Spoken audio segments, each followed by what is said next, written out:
Good morning students, welcome to Shortcut. आज हमारा chapter हम पढ़ने जा रहे हैं चैप्टर नंबर 21 सोशल साइंस की बुक में से, जो कि क्लास 10th का है। और चैप्टर का नाम है सोशल चेंज। सोशल चेंज मतलब सामाजिक बदलाव। अब यहाँ पर जो बदलाव हमारे समाज के अंदर, हमारी सोसाइटी के अंदर आते हैं समय दर समय, उसके बारे में हम पढ़ने जा रहे हैं। अब आप जानते हैं कि सोसाइटी जो है उसके स्ट्रक्चर में बदलाव आता है, इंस्टीट्यूशंस जो हैं उसके अंदर बदलाव आता है जैसे जैसे हम आगे बढ़ते जाते हैं। यानी कि जो पुराने समय से अगर हम आज कंपेयर करें तो बहुत सारे बदलाव हमें देखने को मिले हैं। जैसे कि बहुत सारी ऐसी चीज़ें थी जो प्राचीन समय में, पहले समय में नहीं थी, फिर आज वो चीज़ें डेवलप हो गई हैं धीरे धीरे।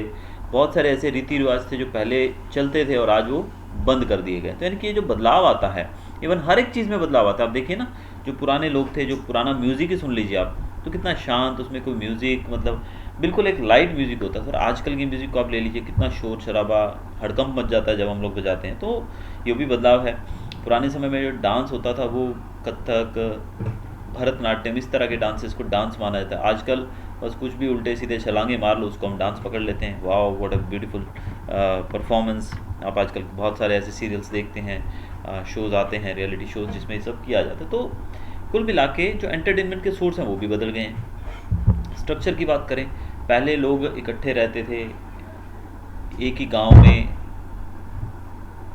ज़्यादातर लोग मिलजुल कर इकट्ठे रहते थे। लेकिन आजकल न्यूक्लियर फैमिली का दौर चल पड़ा है, यानी कि गांव से लोग शहरों की तरफ दौड़ रहे हैं।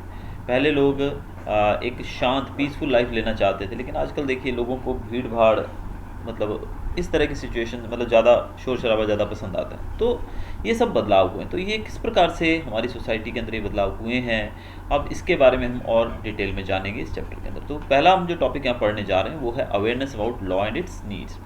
अब लॉ की बात करें, कानून, लॉ का मतलब हमारा कानून। तो कानून के बारे में जानकारी होना क्यों ज़रूरी है, उसके बारे में एक नागरिक जो है आप और मैं, हमें क्यों उसके बारे में जागरूक होना ज़रूरी है, ये देखते हैं हम लोग। तो सबसे पहली बात ये कि अगर आपको किसी कानून के बारे में जानकारी नहीं है तो इसका मतलब क्या आप उसको तोड़ोगे? बिल्कुल नहीं। अब जानकारी के अभाव में, अब भाई आप बिना हेलमेट के गाड़ी चलाते हुए पकड़े गए, तो क्या जो पुलिस वाला है आपसे जो बहस कर रहा है, आप उससे बहस कर रहे हो, आप बोलोगे भाई मुझे तो पता ही नहीं था भाई यहाँ पे हेलमेट पहन के जाना है, तो वो ये थोड़ी चेकआउट करेगा कोई मीटर लगा के कि भाई सच में आपको पता था कि नहीं। इसका तो कोई हमारे पास है ही नहीं सिस्टम चेक करने का कि आपको पता था या नहीं। और अगर नहीं भी पता था तो ये लॉ के बारे में जानकारी लेना ये आपकी जिम्मेदारी है, आपकी ड्यूटी है।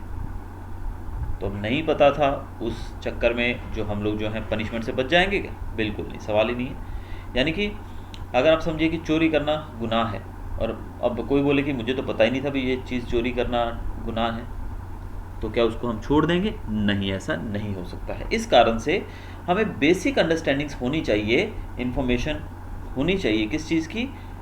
लॉज की। तो कानून के बारे में हमें बेसिक जानकारी, बेसिक जो नॉलेज है वो होना ही चाहिए। तो हम इस तरीके से ये कह के नहीं छूट सकते हैं कि भाई मुझे पता नहीं था। तो भले पता था भले नहीं था, बट अगर आप कोई कानून तोड़ते हैं तो उसके लिए आपको पनिशमेंट मिलती ही है। अब कारण क्या है कि लोग लॉ को नहीं जानते हैं, लॉ के बारे में कम पता है लोगों को। एक तो देखिए सबसे इंपॉर्टेंट चीज़ लो लिटरेसी रेट, यानी कि पढ़े लिखे लोग नहीं हैं, तो कानून की जानकारी नहीं है, नॉलेज नहीं है लोगों के अंदर, अंडरस्टैंडिंग नहीं है, लैक ऑफ इन्फॉर्मेशन, उनके पास जानकारी का अभाव है।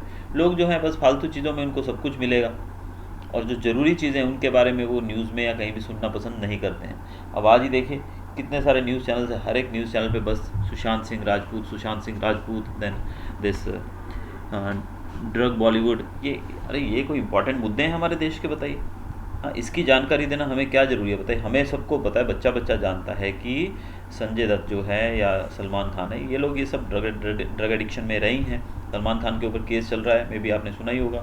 हिट एंड रन था जो मुंबई में, काफ़ी लोग सो रहे थे, इसने गाड़ी चढ़ा दी थी ऊपर, वो केस अभी तक खींच रहा है। उस केस को लगभग 90s की बात है ये, यानी कि 20 साल से ज़्यादा हो गए हैं। फिर काले हिरन के शिकार में इसका नाम है सलमान खान, तो वहाँ भी कुछ नहीं। तो मतलब इन मुद्दों में क्या पड़ा है? इससे देश का क्या भला होने वाला? बताइए। कुछ भी नहीं भला होने वाला है।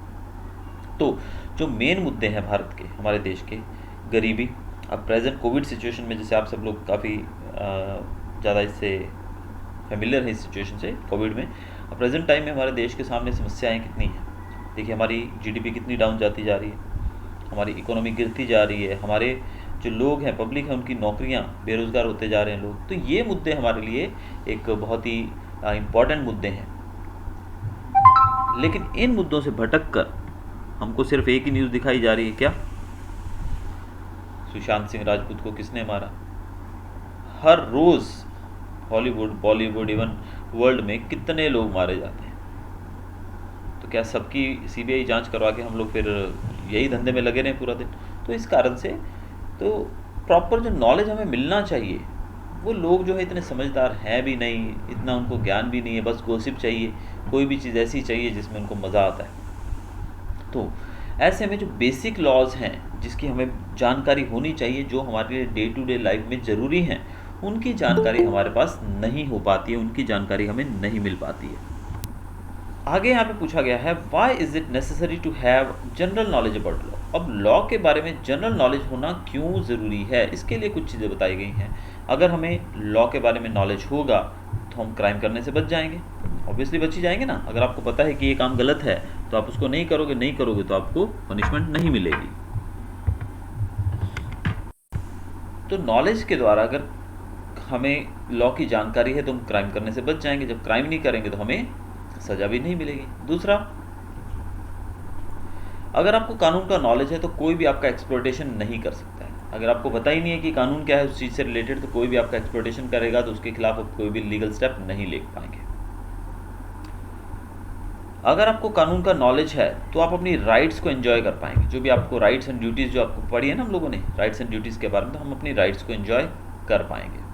फिर अगर आपको जानकारी है लीगल प्रोविजंस के बारे में, यानी कि कानून के बारे में, जो आपके अधिकार उनके बारे में अगर आपको जानकारी है तो इससे आप खुद की प्रोटेक्शन कर सकते हैं और फ्लरिशमेंट यानी कि आप आगे बढ़ सकते हैं। यानी कि कानून की जानकारी ना होना, बेसिक चीज़ों की भी जानकारी ना होना, तो बहुत सारी जगहों पे हमें इनकी ज़रूरत पड़ती है।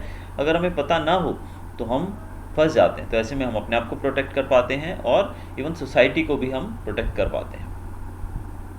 अब ऐसे लोग जिनको कानून की जानकारी है वो सोसाइटी के प्रति बहुत ही लॉयल रहते हैं, स्टेट के प्रति। यानी कि ऐसे लोग जिनको पता है कानून क्या है, कानून, तो वो लोग जो हैं वो स्टेट और देश के प्रति लॉयल रहते हैं, उनकी लॉयल्टी बढ़ जाती है। अब ऐसे लोग जो कानून की प्रॉपर जानकारी रखते हैं वो देश और समाज को, अच्छे समाज की रचना करने में बहुत ही मददगार रहते हैं। अगर हर एक व्यक्ति को प्रॉपर नॉलेज हो लॉ के बारे में तो वो एक अच्छा, एक साफ सुथरा, एक गौरवपूर्ण जीवन बिता सकते हैं। तो ये तरीके हमने देखे कि किस प्रकार से कानून जो है वो हमारे लिए ज़रूरी है, उसकी हमें जानकारी होना बहुत ही ज़रूरी है।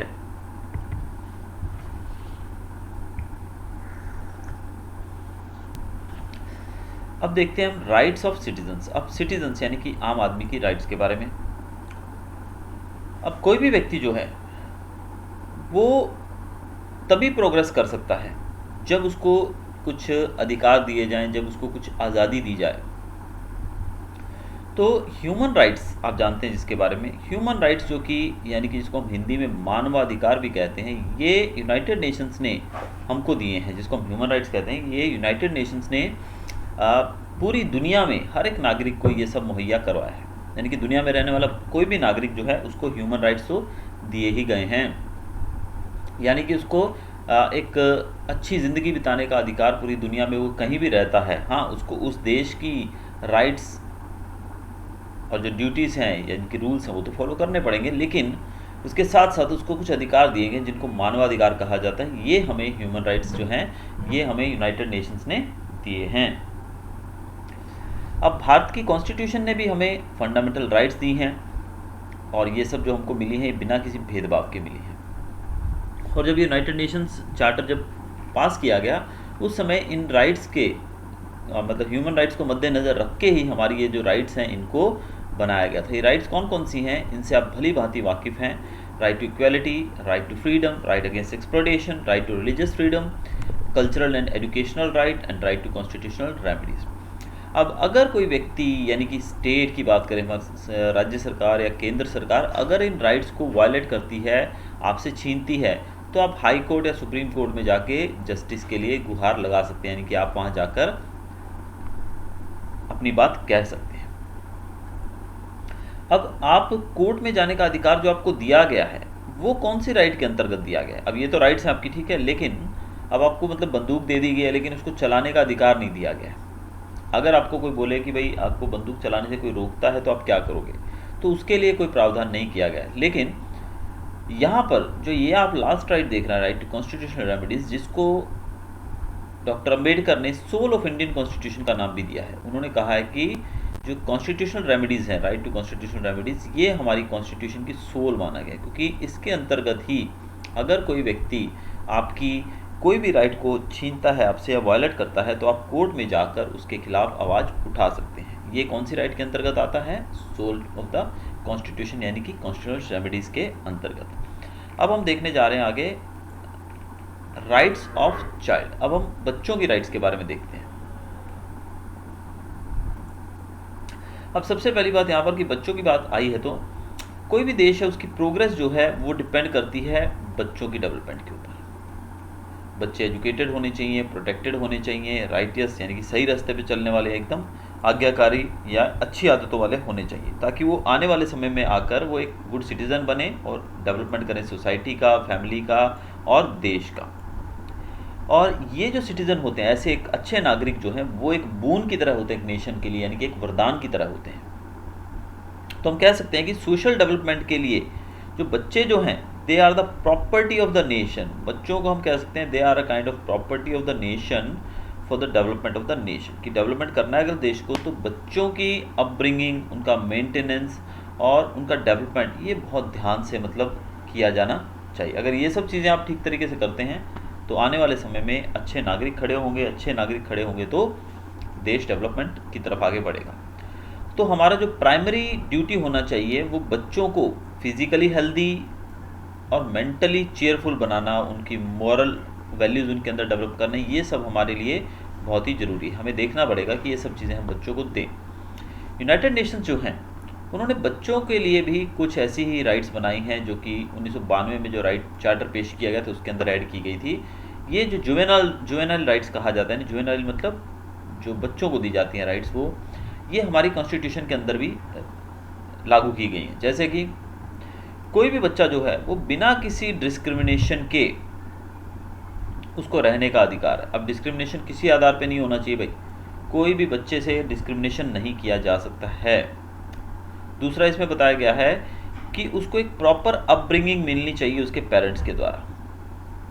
एक बालक, एक बच्चा जो है अपने पेरेंट्स के तरह अगर एक अच्छे वातावरण में वो बड़ा हो, ये उसका अधिकार है और उस बच्चे को उसके पेरेंट्स से किसी भी तरीके से अलग नहीं किया जा सकता है। आगे एक बच्चा जो है उस एजुकेशन लेना भी उसकी एक राइट है, यानी कि बच्चे की एजुकेशन, बच्चे जो हैं उनको पढ़ाई लिखाई करना, एजुकेशन लेना, ये उनकी राइट है।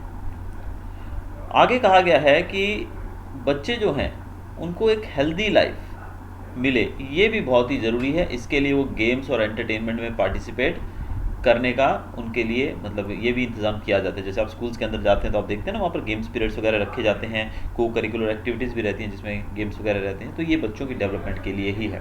आगे है हर एक बच्चा जो है वो अपने कल्चर को, अपनी रिलीजियस कम्युनिटी को बचा कर रखे, यानी कि कोई भी बच्चा जो है वो अपने कल्चर को, अपने वही रिलीजन को फॉलो करे जिस रिलीजन से बिलोंग करता है, यानी कि ज़बरदस्ती या किसी तरीके से डरा धमका के उससे रिलीजन या उसका कल्चर छीना नहीं जा सकता है।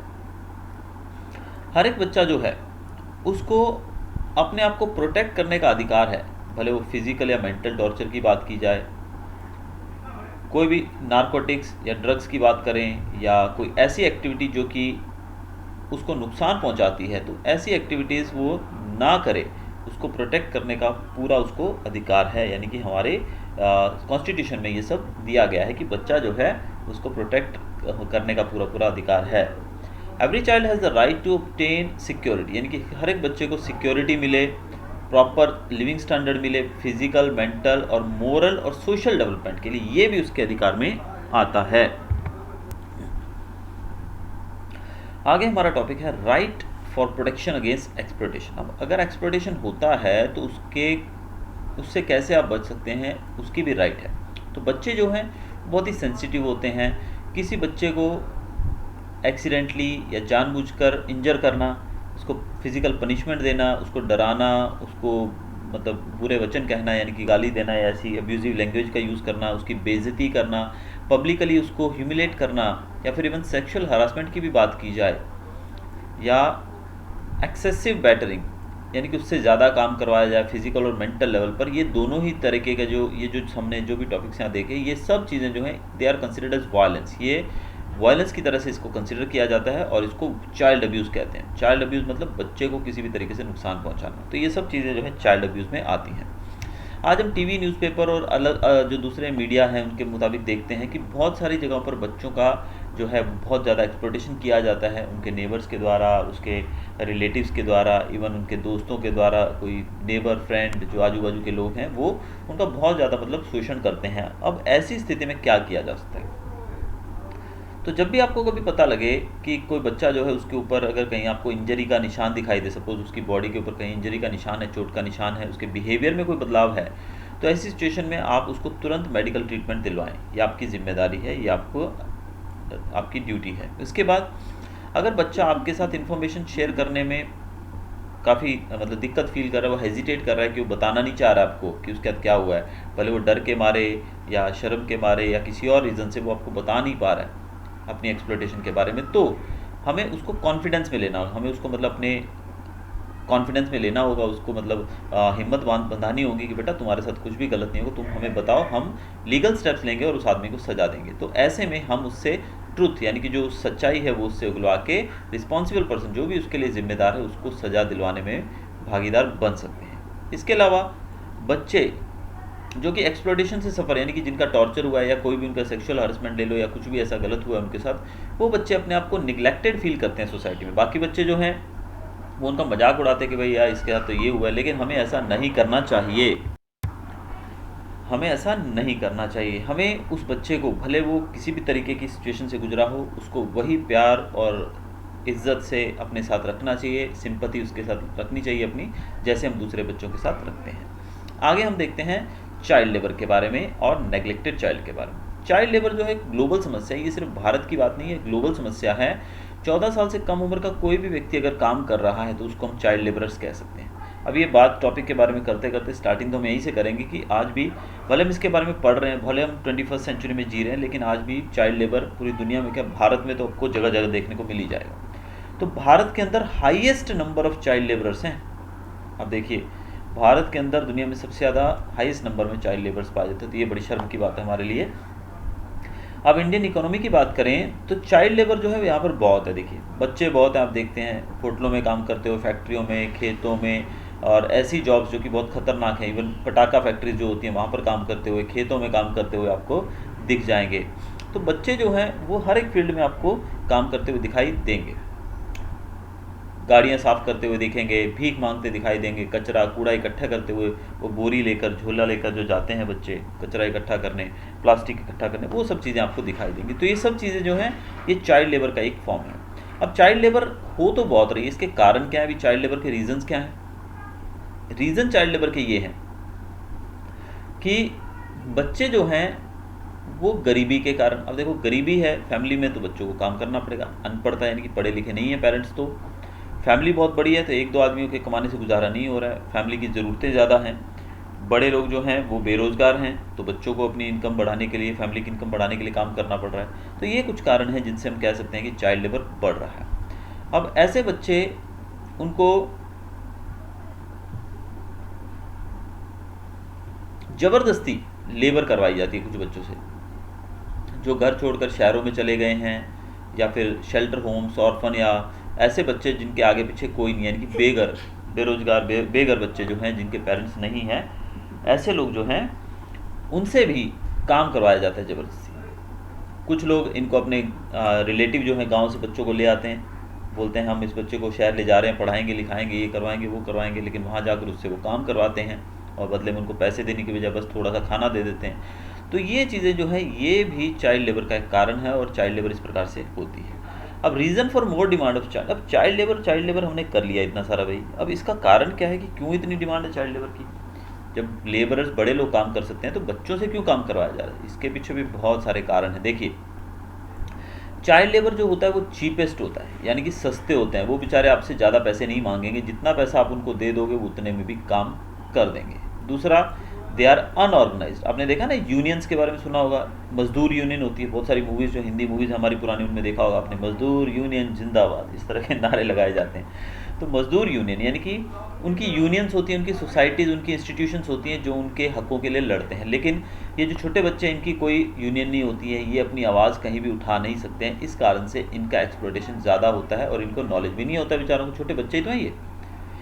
इसके अलावा इनको हार्ड वर्क, यानी कि जो खतरनाक सिचुएशन होती है, खतरनाक काम होते हैं, वहाँ पर भी काम इनसे करवाया जा सकता है कम पैसा देकर। अब देखिए, आप अभी दिवाली आने वाली है, खैर इस साल की तो क्या दिवाली, और क्या हमारा तो दिवाला निकला हुआ है सबका इस दिवाली पे, तो खैर क्योंकि कोविड की वजह से। बाकी अदरवाइज़ आप देखिए, दिवाली के समय पे टीवी के अंदर आपको ज़रूर कुछ ना कुछ न्यूज़ तो ऐसी सुनने को मिलती ही है कि भाई पटाखा फैक्ट्री में काम करते हुए धमाका हुआ और उसमें 4 मजदूर मारे गए जिनमें 2 बच्चे थे। तो बच्चे जो रहते हैं, पटाखा फैक्ट्री की बहुत ही खतरनाक काम होता है पटाखे की फैक्ट्री में काम करना, लेकिन छोटे बच्चों को वहाँ लगाया जाता है ताकि वो वहाँ पर काम करें, उनको पैसे भी कम दिए जाते हैं और खतरनाक काम भी वो करते हैं। तो ये जो चीज़ें हैं वो ठीक नहीं है उनके लिए, तो ये कारण है उनको ज़्यादा वहाँ पर रखा जाता है। फिर वो कम पैसा लेकर भी ज़्यादा काम कर देते हैं, यानी कि सपोज़ आपको 8 घंटे का काम है तो आप छोटे बच्चे को थोड़ा बोल दोगे तो वो एक्स्ट्रा भी कर देगा। लेकिन बड़ा आदमी जो है वो तो भाई, अगर उसका 6 बजे छुट्टी का टाइम है तो 5:45 बजे अपना हथियार फेंक के निकल लेगा उधर से भी, मैं जा रहा हूँ। लेकिन जो बच्चे हैं उनसे आप थोड़ा और भी उसको डरा धमका के, डांट के करवा सकते हैं। इसके अलावा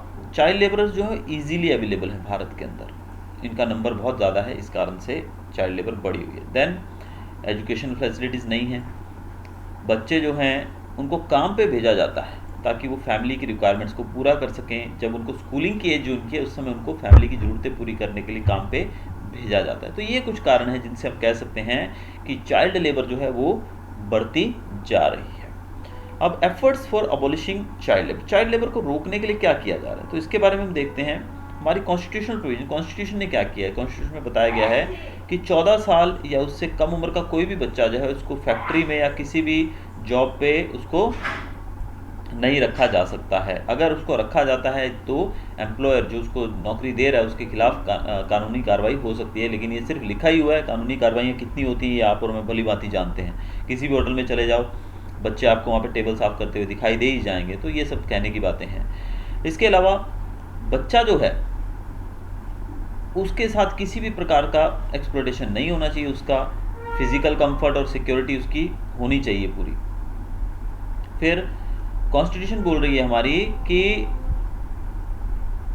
फ्री एजुकेशन की बात की जा रही है, free education for the children up to the age of 14, 14 साल की उम्र तक या उससे कम के बच्चों को फ्री एजुकेशन। अब एजुकेशन फ्री के नाम पे आप देखो, सरकारी स्कूलों में तो हमारे सरकारी अफसरों के बच्चे नहीं पढ़ते हैं, तो आम नागरिक वहाँ पे क्या पढ़ेगा। जो शिक्षकों को वहाँ पे भर्ती किया जाता है, वो बहुत सारे एग्जाम्पल्स हमारे सामने आजकल सोशल मीडिया पे आते हैं, वो किस प्रकार से पढ़ाया जाता है और क्या वो शिक्षक खुद पढ़े होते हैं, सब कुछ ले दे के यहाँ पर अंडर द टेबल हो जाता है, ब्राइब देकर, रिश्वत देकर। तो इस कारण से वो सब चीज़ें कहने की हैं। जब तक इसको ग्राउंड पे जाकर इसको रिपोर्ट नहीं किया जाएगा, प्रॉपर्ली नहीं देखा जाएगा, तब तक इसमें कोई बदलाव नहीं आने वाला है। इसके अलावा 2009 में एक और लॉ बनाया गया जिसमें 6 से 14 साल की उम्र के बच्चों के लिए कंपलसरी एजुकेशन किया गया और फ्री एजुकेशन। खैर इसके लिए भी जैसे गुजरात की बात की जाए तो हम लोग देख रहे हैं कि हर एक कक्षा के अंदर 25% बच्चे जो हैं वो फ्री पढ़ाए जाने का प्रावधान किया गया है। बहुत ही अच्छा ये स्टेप है।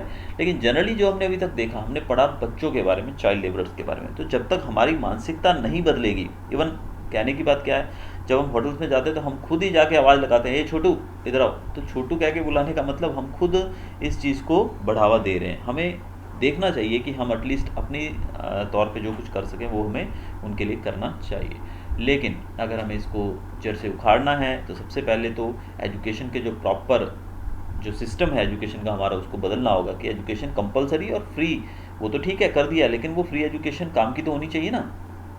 अब रोड के ऊपर खड़ा कोई व्यक्ति बोल रहा है कि मैं फ्री में आपको सब्जियां दे रहा हूँ, लेकिन लो सब सब्जियां सड़ी हुई हैं, तो आप क्या करोगे उस सब्जी का। वैसे ही एजुकेशन फ्री दी जा रही है सरकारी स्कूलों में, लेकिन क्वालिटी की बात करें तो क्या है, क्वालिटी क्या मिलती है। अगर क्वालिटी अच्छी हो तो क्यों इन नेताओं के जो सरकारी अफसर हैं, सरकारी नेता, इनके बच्चे क्यों प्राइवेट स्कूलों में पढ़ते हैं, क्यों ये सरकारी स्कूलों में नहीं डालते हैं, क्योंकि इनको पता है वहाँ पर पढ़ाने वाला ढंग का कोई भी नहीं है। तो ये कुछ कारण है कि हमें जो बच्चे हैं उनके प्रति हमारा नज़रिया तभी बदलेगा। फर्स्ट ऑफ ऑल हमें एजुकेशन की सुविधाओं को और ज़्यादा पुख्ता करना होगा, एजुकेशन में थोड़ा बढ़ावा देना पड़ेगा इन बच्चों को, ताकि ये ज़्यादा से ज़्यादा स्कूल जाएँ लोग। फिर आजकल जैसे बच्चों को स्कूल में खाना भी दिया जाता है, मिड डे मील जिसको बोला जाता है, लेकिन मिड डे मील के नाम पे भी हम बच्चों के साथ धोखा ही कर रहे हैं। अब देखते हैं बहुत सारी न्यूज़ आती है, बहुत सारी अलग अलग पार्ट्स हैं भारत के वहाँ से, कि भाई मिड डे मील में छिपकली मरी हुई पाई गई, जिससे बच्चों को फूड पॉइजनिंग हो गया, इतने बच्चे मर गए। तो ये सब चीज़ें हैं, यानी कि किसी को कोई ध्यान नहीं है, यानी कि इंसानियत लगभग तो लोगों के अंदर से मरी हुई है। But still we have to work hard, we have to keep going, keep working, क्योंकि आखिर ये देश हमारा है और इसको आगे बढ़ाने की जिम्मेदारी भी हमारी ही है। तो चाइल्ड लेबर के ऊपर हमें कुछ ना कुछ स्टेप जरूर उठाने चाहिए। तो ये था हमारा चैप्टर सोशल चेंज। मैं आज यहीं पर छोड़ रहा हूँ इस चैप्टर को, और जल्दी मिलते हैं एक नए वीडियो के साथ, और हम स्टार्ट करेंगे हमारा अगला topic protecting the elderly and helpless हमारे अगले वीडियो के अंदर। Hope you enjoyed the video, thanks for watching.